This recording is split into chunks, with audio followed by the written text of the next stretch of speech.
So many people have been asking themselves, and I'm delighted that the journalist in the interview that we showed you the other day, we'll show you again today, he actually asked Asiedu Nketiah that question. A lot of people are saying that, but why is Asiedu Nketiah and Ofosu Ampofo competing over one chair when both of them can be in the national executive of the NDC, and in fact, when both of them may be needed based on the experience to be in the national executive of the NDC for 2024. There are two strong arms and there are two strong people, and the NDC is used to, since 2008, having both of them around the executive. Ofosu Ampofo was national organizer before he went to be minister for local government, before he went to be chairman of GAPOA, and then he came back as chairman of the party. Asiedu Nketiah has been the eternal general secretary from 2008. He's always been general secretary of the party. Okay, so people are asking the question, why are they competing? What's the point? They don't understand it. They think Asiedu Nketiah is the eternal general secretary. He should keep it. In any case, the general secretary is the chief executive of the party. Well, for the NDC, the chairman is the leader of the party in opposition, but the general secretary is the one that runs the day-to-day event of the party. Okay, so really, they shouldn't. Do you know why? Okay, there's a guesswork here. The allegation is that both of them are looking at 2024, okay? Both Asiedu Nketiah, especially Asiedu Nketiah. Ofosu Ampofo is already in the chair, so he's in pole position. Asiedu Nketiah is looking at 2024 and thinking that, look, let me take a great look and a critical look at the future of this party that I'm leading. Now, he's seeing the leadership contest this way.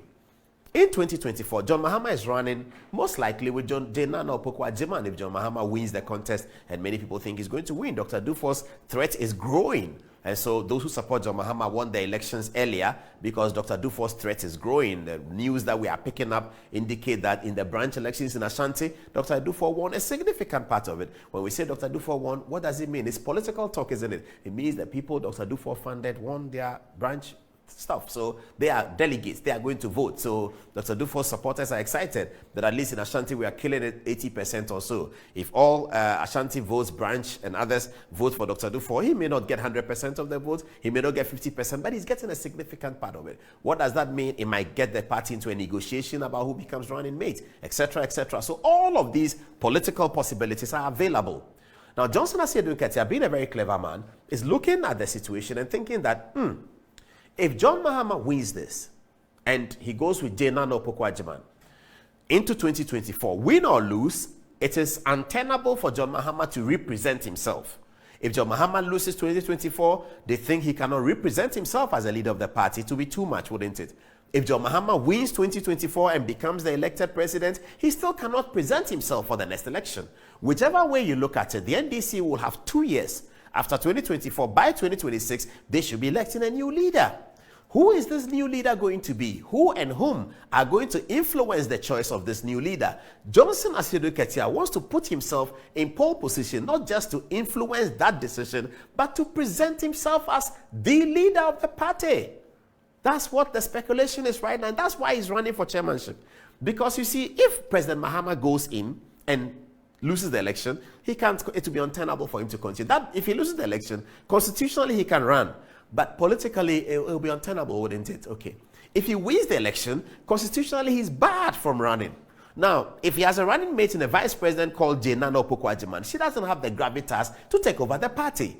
Her biggest supporter is Samuel Okudzeto Ablakwa, who is young but very influential, now a front bencher. But that's really what she has. She doesn't have the political spread and the gravitas to control the NDC in the absence of John Mahama to become the leader, as Dr. Bawumia is seemingly doing with the MPP. Because as you know, Dr. Bawumia has been there from 2008, 2012 election petition, so he has been able to gather sufficient gravitas to lead the MPP, and that's why he's in a leadership contest. Okay, Nana Opoku-Agyeman may not be able to have time to do that. She's going to run the campaign now. She ran the campaign of 2016, not significantly, losing in her own constituency, etc. Was not a great story. But it looks like John Mahama is going to present her again. So she's going to run again. So she's going to be, if John Mahama wins the election, she's going to be vice president.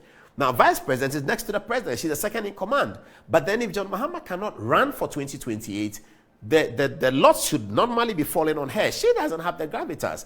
So whoever is chairman of the party will have a big say in that decision. And that's why Johnson Asiedu Nketiah wants to be chairman of the party, so that he can present himself for the 2028 election in case President Mahama wins or loses, whichever way President Mahama's fortune go in 2024. He's out of Ghana's politics after that election. He's like Nana Akufo-Addo is out now. President Mahama after 2024 is completely out. If he loses, it's untenable to come. If he wins, he's barred constitutionally. Asiedu Nketiah is looking at this and said, Should I leave this for Fusampofu just so that he can just slip in and become the leader of the party? No, no, no, no, no. I want to be leader of the party too. I've challenged him for the chairmanship and I'll win it. Okay. Now in this chairmanship race, John Dramani Mahama is perhaps the most important equation in this. Not so much that he has the power of the purse, not that, but also because he is the undisputed leader of the party. And Fusampofu made the point in his statement that they don't have a former president. They don't even have a former vice president. So for the NDC, their former president and their former vice president is united in one person, John Dramani Mahama. So he's in a very powerful position. Whoever is able to secure the 100% support of John Mahama for this chairmanship race wins the race. So what does Asiedu Nketiah do? He begins to grant interviews and is pandering towards John Mahama by pointing out to John Mahama that the people that I'm battling with, they are all with your opponent, Dr. Duffuor. I can understand that John Mahama must have a lot of disquiet about Dr. Duffuor's incursions into the presidential race. If I'm John Mahama, I'll feel the same. Now, what is this? At the last minute, I've run 2012, 2016, 20. I did so well in 2020. What is Dr. Duffuor coming into this race for? He's just disturbing us. And that will be John Mahama's sentiment, and it will be legitimate sentiment. So, Asiedu Nketiah is plugging into this, telling John Mahama that the people who are against me, they are Duffuor's people. You see, they are Duffuor's people. So if I win, Duffuor is out. If they win, they're going to disturb you. And this contest is happening before the presidential contest. That's why Asiedu Nketiah is clever. But we are always here to identify his cleverness and show it to you. So he grabs the interview and listen to what he says. It's a 4-minute tape. He pushes everybody into Dr. Duffuor's camp. And he lifts himself into John Mahama's camp. Have a listen. Because they don't have any rules. Many ya what Jan Ekasai will show you also. Or no why you jump pen. Or there was some of fire jump pen. He's not happy some women in the election. And who said or say council of elders should intervene? And who said now say or no say they should intervene? Also say they have intervened a man pen. Which one is it? No, men casa. But the information out there, they say council of elders say intervene and some pen. There's nothing like that. But I'm saying, dear Ben, say your John's judgment is better than any other. Oh, when you strength moves up for sure. And so what? National organizer, general secretary, or a deputy organizer to some of a year organizer. So, one why you do my pay. Wouldn't say party about more than one leaving the party. Now, your no cancer. Wouldn't say Quabrando for ne. President Mahama, Omuna Kambumwa, Mwa party no. According to only logic, no. Then we could campaign manager for Dr. Duffuor say, or no fa competition imra. Na Oba Beka say competition ebe divide the party. I see. So it tells you, so one can statement now making no any logical or contradicting. But I don't want to discuss those things. Yeah. But Saudi will need to for more. Almost everybody else who is attacking my decision to contest, you know, have something to do with Dr. Duffuor's campaign. Say a coincidence here, meaning. Oh, I see. Me said I'm money and trending. Apart from ya watching Jaya Nakasa. And now Cocoa the whole. Oh, Cocoa so or say what dear. A crembius of the first one woman chairman and obey on what. Wouldn't say or no so on Dr. Duffuor and them. Ah, meaning, sir. Tamwa ye at a mills ne anniversary. Yeah. Tell him so on only event here organized their confront two party no. Dr. Duffuor supporters in Ekotnaho. Oh, I see. In support of Kokoin the whole event here. Oh yeah, 85 party. And you know, say nipa sa na from the beginning no. Wamukra can say Dr. Duffuor ena all sponsor me mama be chairman. Nama pevu we say ono betimi abeye flabera. Say no so oti. No. Very well. Na say no kura na che say me Dr. Duffuor nenam. Right. How come say one attacking me no nyina answer Dr. Duffuor camp? One sponsor, John Mama sponsor. No, I'm asking no, but visa question, David, let's answer those questions first. How come say me the me say Dr. Duffuor the me but Nama be pevu we say the ambitions of becoming a flag bearer ebe materialize here. Say all those who are with Dr. Duffuor should be happy Se memeba na matimi aba abeyi John Mahama hodi Dr. Adofo namba. Enti womo so a edi na chi a womo ne no nam no. Se womo so womo ambition ni say Dr. Adofo be flag bearer. How come say chairman bi ba ono na ebe pevu we ama Dr. Adofo abeye flag bearer? The same campaign group for no womo attack sa chairman chief candidate no. Now, there is no logic. Mahama say, Obi Sana for approval, so we should go and contest like Amasa, when Nakasa, when they didn't come. Oh, Nkoma, menim panimfo edidi no party no muno. I don't come out to talk about it. We home support. I mean, the former president. Nkoma memadi ewo panimfo no animuno. Enya for public consumption. But we say, His Excellency John Mahama was supporting. Over contested position. As I say, what says he was strength say. A Juma me do I have what it take to do it? Okay.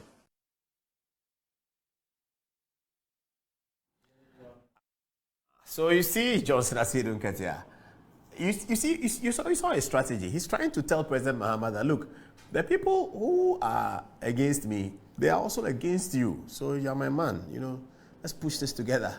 I'm not sure what the Sampofo's response is going to be, but Asiedu Nketiah is a clever man. We'll leave you with that.